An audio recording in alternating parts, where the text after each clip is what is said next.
wasn't yours.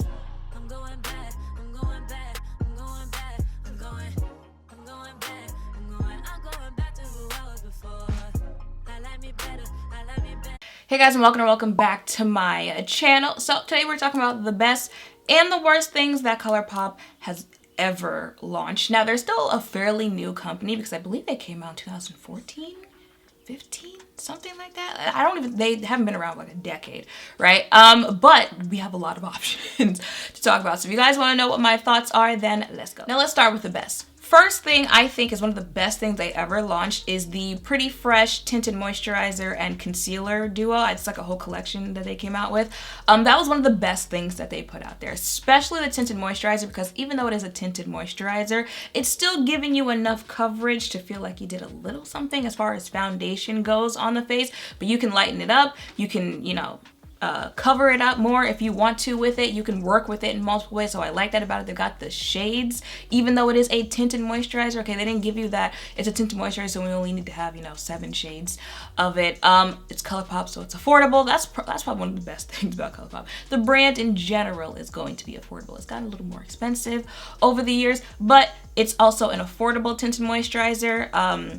And I feel like that's one of the best things that they've come out with, and now you'll know why once I get to some of the worst things that they came out with. So I like the formula of it. I feel like they've got the shades that come with it. The concealer, y'all know I'm not big on concealer in general, but it is a nice concealer. If I had to think some of my favorite concealers, I'd probably say it's one of those, not even because, it does the most as far as coverage goes and stuff like that, but I feel like if you're looking for a simple, you put it on your face, you're not using like the whole tube on your face and stuff like that, but you're just looking for a concealer you put on and go about your business. It has a nice wear throughout the day and it has a nice look on your face. I feel like that's what that concealer is going to do for you. So that's why I feel like those two pair together has to take some spot on some of the best things they've come out with. Next best thing to come from them has to be their glosses. Now in every collection they come out with, they usually include either the glosses or the lip oils.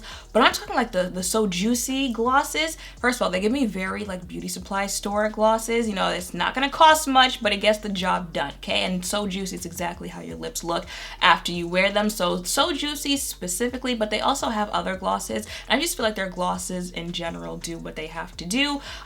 They have the right type of pigments, which is why I'm like separating them from their lip oils, because they also have lip oils that are pigmented as well, but they're not doing that much as far as pigment goes. They are lip oils. So the lip glosses, I feel like the pigment does what it has to do. The formula does what it has to do.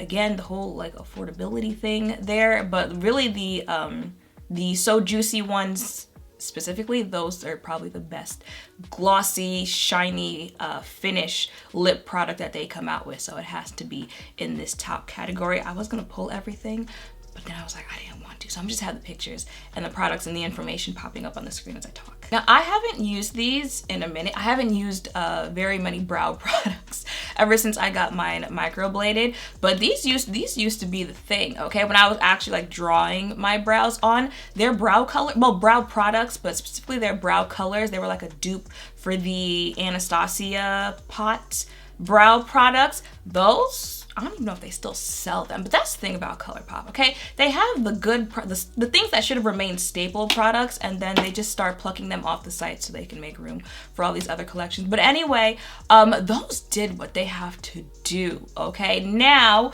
they are more for the people who legit draw on their eyebrows. Like you look at them and you're like, okay, I can tell those are very filled in brows. If you want, something a little more simple, I would suggest the more brow pencils, those type of stuff that they have. But that pot product, that was you're gonna know I drew my brows on. You can still get a nice looking rude. You can still get a nice looking brow with them, but I'm just saying, like, you're gonna tell, people can tell that they are filled in. But the pigment, again, it's the pigment with their products. The pigment is there in those products. You can draw whatever type of brow on you like, stuff like that. They're gonna last all day, even though it is that type of formula.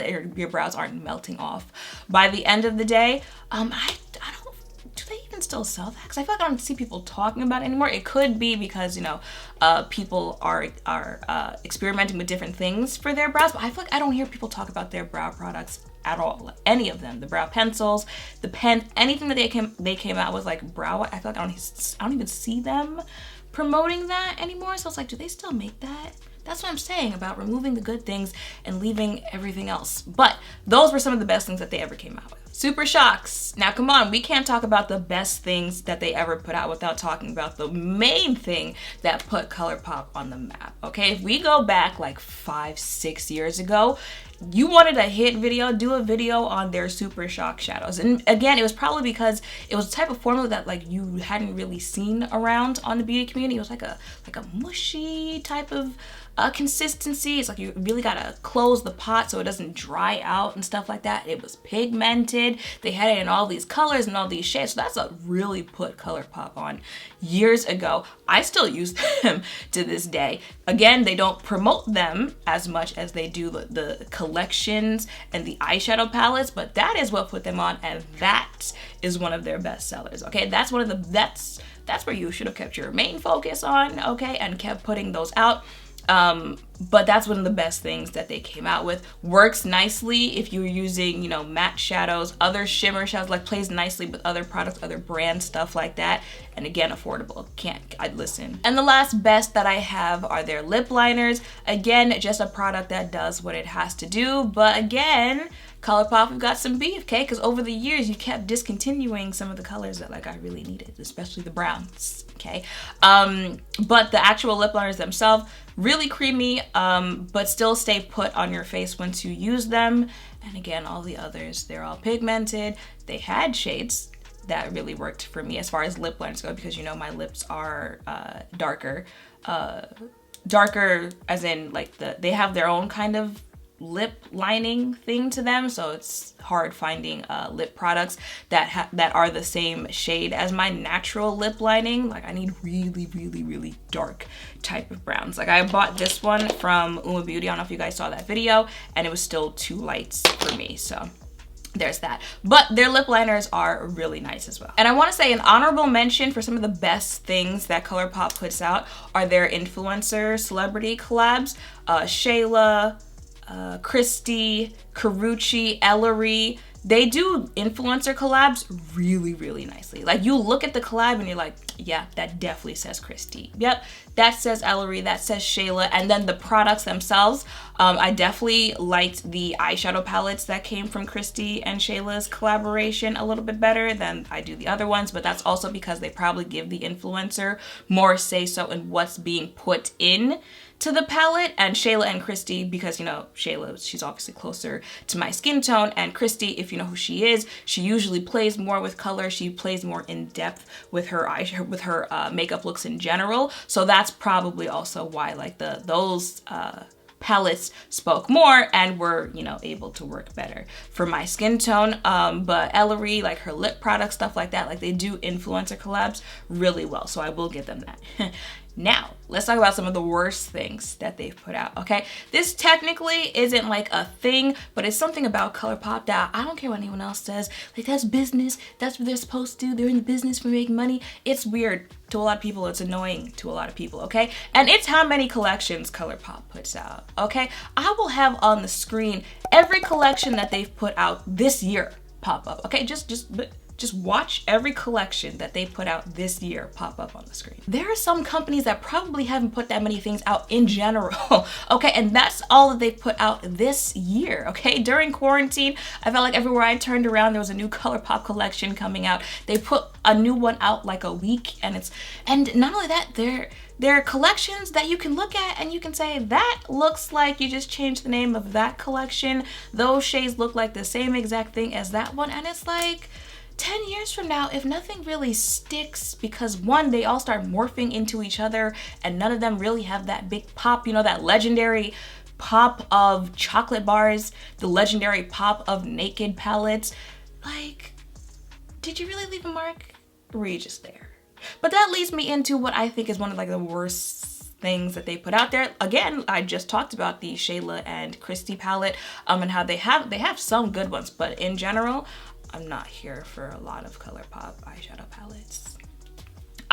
Someone had to say it. I'm not here for a lot of Colourpop eyeshadow palettes. One, like I said, they are very repetitive. And two, you know, like, because of certain things, I can't use a lot of them, okay? It's like some of them never heard of transition shades, you know. They use my foundation shade as transition shades, and that's not gonna work for me. I can't do much with them. A lot of their shades, you know, even the colored shades, I put them on, they disappear, they turn gray, right? They're pastels. I think not, okay? But like I said, there are some eyeshadow palettes that I can use from them, but they're usually palettes that like are specifically targeted for deeper complexions. You know, like a couple months ago, they came out with that Wild Child collection, and that was a collection that was like specifically put out more for deeper complexions. I think during February they had a Make It Black campaign type of something like that, where of course it's targeted for deeper complexions, but like all of your palettes should be like that, you know, like all of them, not even like all, because everything doesn't have to be marketed towards your skin tone. Everything doesn't have to work on your skin tone. Okay, well, when you put out that many collections, okay, at least half of them could work on my skin tone. I'm being generous here by saying at least half of them could work on a wide variety of skin tones. At least half. Okay, you put out 20 collections in 2 months. At least 10 of them should have an eyeshadow palette that I can use.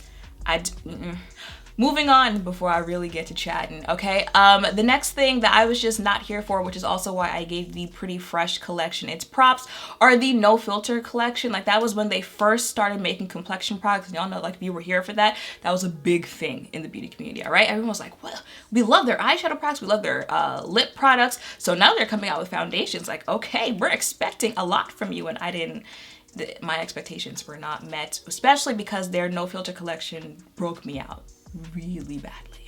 Everything I tried from their No Filter collection broke me out. Mind you, they had like a couple foundations. Well, the powders didn't, but the foundations and the concealers broke me out. The shades were a little, like the undertones of the deeper complexions ran a little more orange with those. And the main thing, like, it broke me out every time I tried using it. So it's one of the worst things for me. Okay, so maybe like, you know, fresh, simple complexions, like Pretty Fresh is what you should stick to, because No Filter, it was a collection that was more coverage. No Filter, right? So that was a more coverage collection, more like, oh, you wearing makeup type thing. So maybe Pretty Fresh is more your lane. I don't know what ingredients you use in that, but like maybe that's where you should stick to, Colourpop. And my last worst thing from them are those satin lipsticks. I don't like them. Again, people usually get really excited when Colourpop comes out with some new category of makeup, right? I'm pretty sure by now they've probably done everything: mascara, eyeliner, lip products, lip liners, all that type of stuff. But you know, I'm talking like more back in the day. Again, people were more excited when they were coming out with those, because something a lot of people do not like from Colourpop are their matte lipsticks. Always felt like they were too drying, that they would crack on your lips, stuff like that. I personally liked those matte lipsticks. I didn't think they were too drying. I've tried much drier matte lipsticks in my day. So I liked those. Now in 2021, I wouldn't wear one of those on their own. I'd probably wear it with like a gloss over it, but I kind of like a gloss finish nowadays anyway. I probably wouldn't wear one of those matte lipsticks alone, but like I liked them a lot better than I do these satin lipsticks. I do not like them. When I tried them, I just don't like the finish, you know, it's like a satin-y finish, and my thing is, like, either I want a glossy finish or I want a matte finish. I don't want that in between of satin lips. So I didn't like the finish of it. I didn't like how it looked, and I didn't like how it actually felt on. I just didn't like anything about them.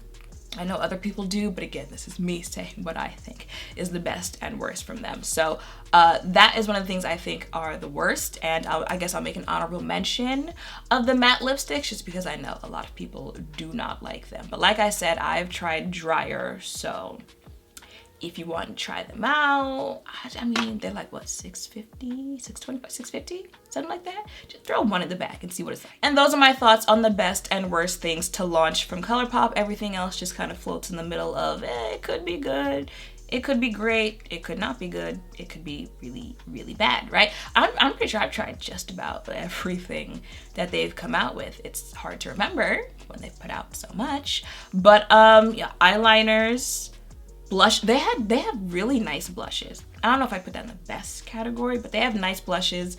They had a bronzer that worked on my skin tone, but they discontinued that. And that's another thing. They discontinued a lot of the oldies, and they keep saying, you know, we're gonna bring it back, we're gonna do this, we're gonna do that. I'm still waiting on it. But I don't even know what their bronzers look like. No, actually, I think I swatched some during the Wild Child's, were those blushes or bronzers? They might have been blushes. But again, see, that's why I'm just kind of like the blushes, the bronzers, the eyeliner, stuff like that. They just kind of float in between. But for the most part, my experience has been good with the stuff that I get from Colourpop. It's just really the eyeshadow palettes that I just don't mess with like that. If anything, it's the colorful eyeshadow palettes that I'd probably pick up before I pick up any of the other palettes that come with their collections and stuff like that. And like I said, the no filter collection. So let me know in the comments down below what you think some of the best and worst things are.